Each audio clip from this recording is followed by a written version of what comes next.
moins que puisse dire Aristote, et toute la philosophie, il n'est rien d'égal au tabac.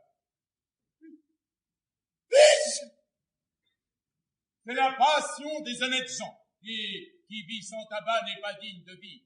Non seulement il réjouit et purge les cerveaux humains, mais encore il instruit les âmes à la vertu, et l'on apprend avec lui à devenir honnête homme. Ne voyez-vous pas bien dès qu'on en prend, de quelle manière obligeante on en use avec tout le monde? Et comme on est ravi d'en donner à droite et à gauche, partout où l'on se trouve, on n'attend pas même que l'on en demande. Et l'on court au-devant du souhait des gens, tant il est vrai que le tabac inspire des sentiments d'honneur et de vertu à tous ceux qui en prennent.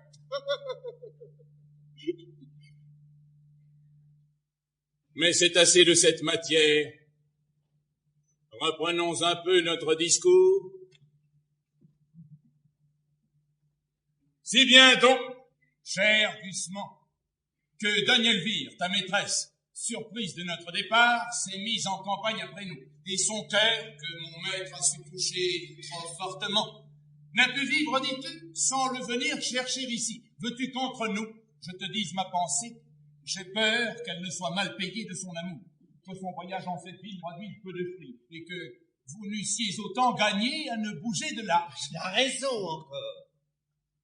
Dis-moi, je te prie, Canaret, qui peut t'inspirer une peur d'un si mauvais augure?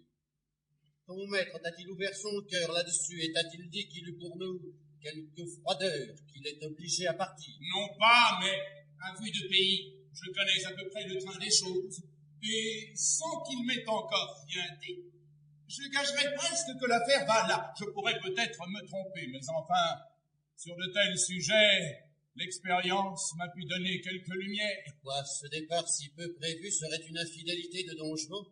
Il pourrait faire cette injure au chaste feu de Daniel Vire? Non, c'est qu'il est jeune encore et qu'il n'a pas le courage. Un homme de sa qualité ferait une action si lâche. Eh oui, sa qualité. La raison en est belle, et c'est par là qu'il s'empêcherait des choses. Et les saints nœuds du mariage le tiennent engagé. Eh, mon pauvre Gusman. Mon ami, tu ne sais pas encore, crois-moi, quel homme est Don Juan. C'est pas de vrai quel homme il peut être s'il faut qu'il nous ait fait cette perfidie. Je ne comprends point comme après tant d'amour et d'impatience témoignée, tant d'hommages pressants, de vœux, de soupirs et de larmes, tant de lettres passionnées, de protestations ardentes et de serments réitérés, tant de transports, enfin, et tant d'emportements qu'il a fait paraître, jusqu'à forcer dans sa passion l'obstacle sacré d'un couvent pour mettre Daniel Vire en sa puissance. Je ne comprends point, dis-je, comme après tout cela, il aurait le cœur de pouvoir manquer à sa parole. Je n'ai pas grand-peine à le comprendre, moi. Et si tu connaissais le pèlerin, tu trouverais la chose assez facile pour lui. Je ne dis pas qu'il ait changé de sentiment pour Daniel Vire, je n'en ai point de certitude encore. Tu sais que par son ordre, je partis avant lui et depuis son arrivée, il ne m'a point entretenu. Mais, par précaution, je t'apprends, Internos, que tu vois en Don Juan, mon maître, le plus grand scélérat que la terre ait jamais porté. Un enragé, un chien, un diable, un turc, un hérétique, qui ne croit ni ciel, ni saint, ni Dieu, ni loup-garou, qui passe cette vie en véritable bête brute, un pourceau des piqûres, un vrai sardanapale qui ferme l'oreille à toutes les remontrances chrétiennes qu'on lui peut faire, et traite de billevesées tout ce que nous croyons.